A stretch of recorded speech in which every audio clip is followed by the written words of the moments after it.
नमस्कार, मैं टेट पर आपका स्वागत है। जेपीएससी और जेएसएससी सीजीएल के लिए झारखंड जीके की जो सीरीज स्टार्ट की गई थी उसी सीरीज को आगे बढ़ाते हुए आज झारखंड ज्योग्राफी क्लास पर बात करेंगे। आज के क्लास का टॉपिक है झारखंड की नदियां।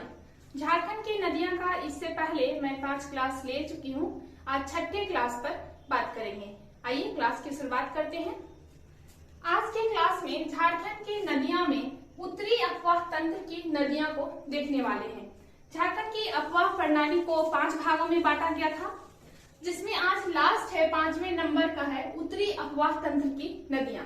उत्तरी अपवाह तंत्र की नदियां का मतलब क्या हुआ कि वैसी नदियां जो बहते हुए उत्तर की ओर जा रही है, यानी कि ऊपर की ओर जा रही है, उसे कहेंगे उत्तरी अपवाह तंत्र की नदियां।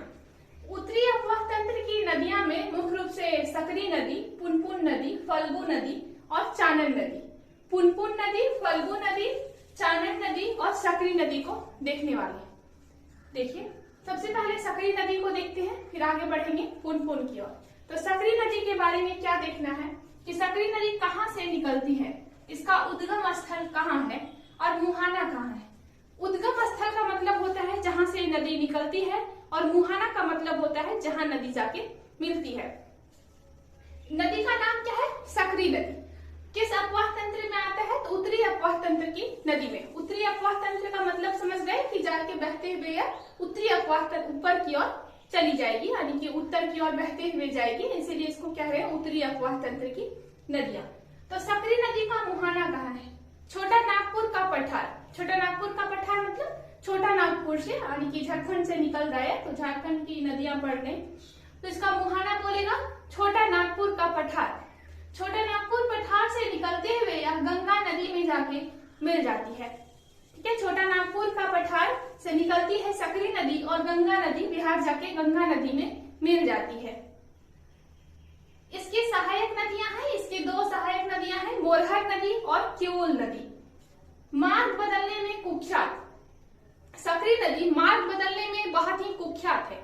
देखिए, 2 शब्द आता है, एक कुख्यात एक विख्यात। जब किसी भी क्षेत्र में वह बहुत ही अच्छा काम करता है तो उसे विख्यात कहते हैं, और जब किसी भी क्षेत्र में उसका योगदान सही नहीं होता तो उसे कुख्यात कहते हैं। तो सकरी नदी बहुत अधिक मार्ग बदलती है, मतलब एक कहीं सीधा है ही नहीं, बहुत अधिक मार्ग बदलती है। इस कारण इसे कहते हैं कि यह मार्ग बदलने में कुख्यात है। आगे है, रामायण में इसे सुमागधी कहा जाता है। सकरी नदी को रामायण में सुमागधी कहा जाता है। क्वेश्चन आ सकता है एग्जाम में कि किस नदी को रामायण में, झारखंड की किस नदी को रामायण में सुमागधी के नाम से जाना जाता है? तो इसका सही आंसर होगा सकरी नदी। एक बार फिर से देखिए, सकरी नदी कहाँ से निकलती है? सकरी नदी छोटा नागपुर पठार से निकलती है। छोटा नागपुर पठार से निकलते हुए जाके यह गंगा नदी में मिल जाती है। तो सकरी नदी का उद्गम हुआ छोटा नागपुर का पठार और इसका मुहाना हुआ गंगा नदी। सकरी नदी की 2 सहायक नदियां हैं, मोरहर नदी और किऊल नदी। क्या पढ़ना है? मोरहर नदी और किऊल नदी। मार्ग बदलने में यह कुख्यात है और रामायण में इसे सुमागधी कहा जाता है। एक बार फिर से देखिए, सकरी नदी निकलती है छोटा नागपुर पठार से, मिलती है गंगा नदी में, मार्ग बदलने में कुख्यात है, रामायण में इसे सुमागधी कहा जाता है और इसकी 2 सहायक नदियां हैं, मोरहर और किऊल। हो गया सकरी नदी कंप्लीट। अब अगले नदी पढ़ना है पुनपुन नदी के बारे में। पुनपुन नदी छोटा नागपुर का पठार। यहाँ एक चीज देख लीजिए, उत्तरी अपवाह तंत्र की जितनी भी नदियां हैं ना, सबका उद्गम छोटा नागपुर का पठार ही है। तो एक चीज तो याद ही नहीं करना, एक याद कीजिए छोटा नागपुर का पठार और 3 साथ में याद हो जाएगा, क्योंकि उत्तरी अपवाह तंत्र की नदियां में सब कहाँ से निकलती है? छोटा नागपुर के पठार से। तो सकरी नदी छोटा नागपुर का पठार और फिर पुनपुन नदी भी क्या? छोटा नागपुर का पठार। तो पुनपुन नदी कहाँ से निकल रही है? छोटा नागपुर के पठार से, और कहाँ मिल रही है? तो गंगा नदी में जाके मिल जाती है। अगला है, इसकी लंबाई कितनी है? तो पुनपुन नदी की लंबाई 200 किलोमीटर है। पुनपुन नदी की लंबाई कितनी है? 200 किलोमीटर। आगे देखिए, इसकी सहायक नदियां हैं दारधा, मोरहर, मदार। पुनपुन नदी की 3 सहायक नदियां हैं, दारधा, मोरहर, मदार। एक बार नाम देखिए, दारधा, मोरहर, मदार किसकी सहायक नदियां हैं? पुनपुन नदी की। आगे है इसका उपनाम, इसका उपनाम है कीकट और बमागधी। पुनपुन नदी के उपनाम है कीकट नदी और बमागधी नदी। आगे हिंदुओं की पवित्र नदी, इसे हिंदुओं का सबसे पवित्र नदी माना गया है। क्वेश्चन पूछेगा पुनपुन नदी को हिंदुओं का सबसे पवित्र नदी माना जाता है, सही है या नहीं? तो सही है, पुनपुन नदी को हिंदुओं का सबसे पवित्र नदी माना गया है। यह छोटा नागपुर पठार से निकलती है और ऊपर बिहार चली जाती है, गंगा नदी में जाके मिल जाती है। इसकी लंबाई 200 किलोमीटर है और हिंदुओं की सबसे पवित्र नदी है। इसकी सहायक नदियां बोले तो इसकी सहायक 3 नदी है, दारधा नदी, मोरहर नदी और मदार नदी। मामा से दोनों याद है, दारधा, मोरहर, मदार। दारधा, मोरहर और मदार किसकी सहायक नदियां हैं? पुनपुन नदी की सहायक नदियां हैं। आगे देखिए, इसका उपनाम है कीकट और बमागधी। इसका 2 उपनाम है, कीकट और बमागधी। अब पुनपुन नदी हो गया। देखिए, बमागधी और कीकट पुनपुन नदी का उपनाम है, जबकि रामायण में सुमागधी कहा गया है सकरी को। तो सुमागधी कैसे याद रखिएगा? तो स यहाँ भी है, स यहाँ भी है, तो सकरी को सुमागधी, स भी है और यहाँ भी स है, तो सकरी को क्या कहा गया है? सुमागधी कहा गया। किसमें? रामायण में। तो सकरी, सुमागधी। और पुनपुन नदी का उपनाम क्या है? कीकट और बमागधी। कीकट और बमागधी।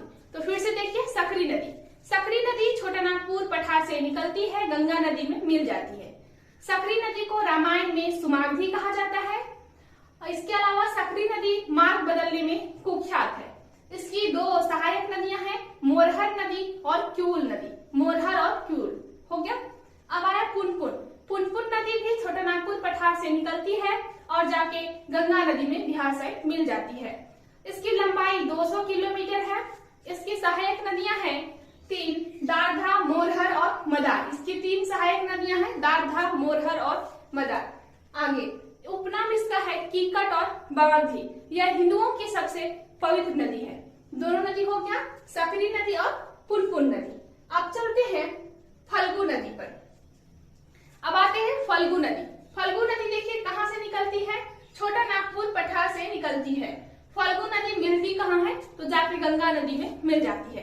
देखिए, 2 चीज तीनों नदी में अलग अलग एकदम सेम है, कुछ अलग ही नहीं है, तो फिर याद करने का जरूरत नहीं। जैसे सकरी नदी। सकरी नदी क्या है? उद्गम छोटा नागपुर पठार है, मिलती गंगा नदी में है। पुनपुन नदी का भी उद्गम क्या है? छोटा नागपुर पठार है और मिलती जाके गंगा नदी में है। फल्गु नदी का भी उद्गम क्या है? छोटा नागपुर पठार है और मिलती कहाँ है? गंगा नदी में। इसकी लंबाई है 235 किलोमीटर। पुनपुन नदी का लंबाई था 200 किलोमीटर, जबकि फल्गु नदी की लंबाई है 235 किलोमीटर। इसकी सहायक नदियां हैं निरंजना और मोहना। निरंजना और मोहना। क्वेश्चन आता है निरंजना और मोहना किसकी सहायक नदी है? तो निरंजना और मोहना फल्गु नदी की सहायक नदियां हैं, निरंजना और मोहना। पुनपुन नदी का सहायक नदी का नाम था दारधा, मोरहर, मदार। दारधा, मोरहर, मदार। दारधा, मोरहर, मदार किसकी सहायक नदियां हैं? पुनपुन नदी की सहायक नदियां हैं। और सकरी नदी का सहायक नदी था मोरहर और क्यूल नदी, इसका 2 ही था। और फल्गु नदी का है निरंजना और मोहना। आप देखिए, फिर से देखते हैं, फल्गु नदी देख रहे थे। फल्गु नदी का उद्गम छोटा नागपुर पठार कहाँ जाके मिलती है? तो मिलती है या गंगा नदी में। इसकी सहायक नदियां हैं निरंजना और मोहना। इसकी लंबाई है 235 किलोमीटर। अब आगे है कि पितृपक्ष के समय स्नान एवं पिंडदान हेतु लोग आते हैं। कह रहा है कि फल्गु नदी में स्नान के लिए और पिंडदान के लिए लोग आते हैं। कब? पितृपक्ष के समय। हिंदू धर्म में पितृपक्ष जब होता है उस समय क्या है? लोग स्नान और अपने पूर्वजों का पिंडदान करने के लिए किस नदी के पास जाते हैं? तो फल्गु नदी में स्नान करने के लिए आते हैं। झारखंड में केवल उद्गम अधिकांश हिस्सा बिहार में बहती है। देखिए, क्वेश्चन पूछता है कि झारखंड की एकमात्र ऐसी नदी जिसका उद्गम झारखंड में है लेकिन उसका अधिकांश हिस्सा बिहार में बहती है, तो इसका सही आंसर होगा फल्गु नदी। फल्गु नदी केवल छोटा नागपुर पठार से यह निकलती है लेकिन इसका अधिकांश हिस्सा बिहार चली जाती है और यह बिहार में बहती है।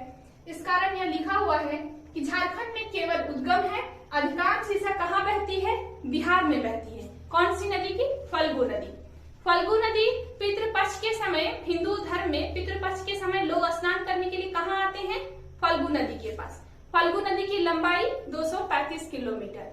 फल्गु नदी का सहायक नदियां तो निरंजना और मोहना। आगे है मुहाना गंगा नदी और निकलती है छोटा नागपुर पठार से। अब आगे देखिए चानन नदी। चानन नदी का भी उद्गम कहाँ है? छोटा नागपुर पठार। और इसकी मुहाना है सकरी नदी। सकरी नदी, चानन नदी जो है सकरी नदी में मिलती है, जो हम लोग फर्स्ट में देख रहे थे, सकरी नदी। चानन नदी निकलती कहाँ से है? छोटा नागपुर पठार से, और यह मिल जाती है जाके सकरी नदी में। एक छोटी सी नदी है यह। तो चानन नदी छोटा नागपुर पठार से निकलते हुए जाके सकरी नदी में मिल जाती है। इसका उपनाम है पंचानेन या पंचानन। चानन का उपनाम है पंचानेन या पंचानन। कहा गया है कि यह 5 जल धाराओं का मेल है। इसमें 5 जलधारा आके मिलती है, 5 जल आके मिल रहा है, इसलिए इसका नाम है पंचानेन या पंचानन। क्वेश्चन आता है, किस नदी का उपनाम पंचानेन या पंचानन है? तो चानन नदी। चानन नदी कहाँ से निकलती है? तो छोटा नागपुर पठार से। कहाँ जाके मिलती है? तो यह सकरी नदी में जाके मिल जाती है। तो आज के क्लास में हम लोग 4 नदी को मुख्य रूप से देखें, सकरी नदी, पुनपुन नदी, फल्गु नदी और चानन नदी। सकरी नदी को फिर से देखिए। सकरी नदी छोटा नागपुर पठार से निकलती है, गंगा में जाके मिल जाती है। पुनपुन नदी छोटा नागपुर पठार से निकलती है, गंगा में जाके मिल जाती है। फल्गु नदी छोटा नागपुर पठार से निकलती है, गंगा में जाके मिल जाती है, सारा बिहार साइड जाके। फिर लास्ट था चानन नदी। चानन नदी छोटा नागपुर पठार से निकलती है और जाके सकरी नदी में मिल जाती है। इतना तो याद हो गया होगा। अब आते हैं सकरी नदी पर। सकरी नदी का जो इम्पोर्टेंट लाइन है, जो याद रखना है कि 2 पॉइंट है। एक, मार्ग बदलने में यह कुख्यात है, और दूसरा बात कि इस नदी को रामायण में सुमागधी कहा जाता है। हो गया। इसकी सहायक नदियां मोरहर और क्यूल नदी है। अब आया पुनपुन। पुनपुन में क्या याद रखना है कि हिंदुओं का सबसे पवित्र नदी पुनपुन नदी को कहा जाता है। देखिए, पितृपक्ष के समय लोग स्नान करने के लिए आते हैं फल्गु नदी के पास, लेकिन हिंदू का सबसे पवित्र नदी पुनपुन नदी को कहा जाता है। तो दोनों अलग अलग है। तो पुनपुन नदी को हिंदुओं का सबसे पवित्र नदी, और इसका उपनाम है किक्कट और बमागधी। क्या है? किक्कट और बमागधी। इसकी सहायक नदियां हैं दारधा, मोरहर और मदार। दारधा, मोरहर और मदार। अच्छा, मोरहर आप लोगों को यहाँ भी मिला होगा, यहाँ भी मिला होगा। तो मोरहर सकरी नदी का भी सहायक है, और मोरहर यहाँ पुनपुन नदी का भी सहायक है। तो दोनों में आप लोग को पढ़ना है। तो दारधा, मोरहर और मदार। यहाँ केवल क्या था? मोरहर और क्यूल, और यहाँ क्या है? दारधा, मोरहर और मदार। इसका उपनाम है किक्कट और बमागधी, और हिंदुओं की सबसे पवित्र नदी है पुनपुन नदी। अब आते हैं फल्गु नदी पर। फल्गु नदी पितृपक्ष के समय हिंदू समाज में लोग स्नान करने के लिए और पिंडदान करने के लिए आते हैं। कहाँ? फल्गु नदी के पास। फल्गु नदी केवल झारखंड में इसका उद्गम है, अधिकांश हिस्सा इसका बिहार में बहती है। अब फल्गु नदी से इतना ही कंप्लीट हो गया। इसके सहायक नदियां देख लीजिए, गंजना और मोहना। लास्ट था चानन नदी। चानन नदी जो कि छोटा नागपुर पठार से निकलती है और सकरी में जाके मिल जाती है।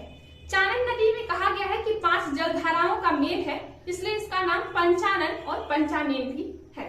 तो आज की क्लास में इतना ही, फिर मिलते हैं अगले क्लास में। Thank you.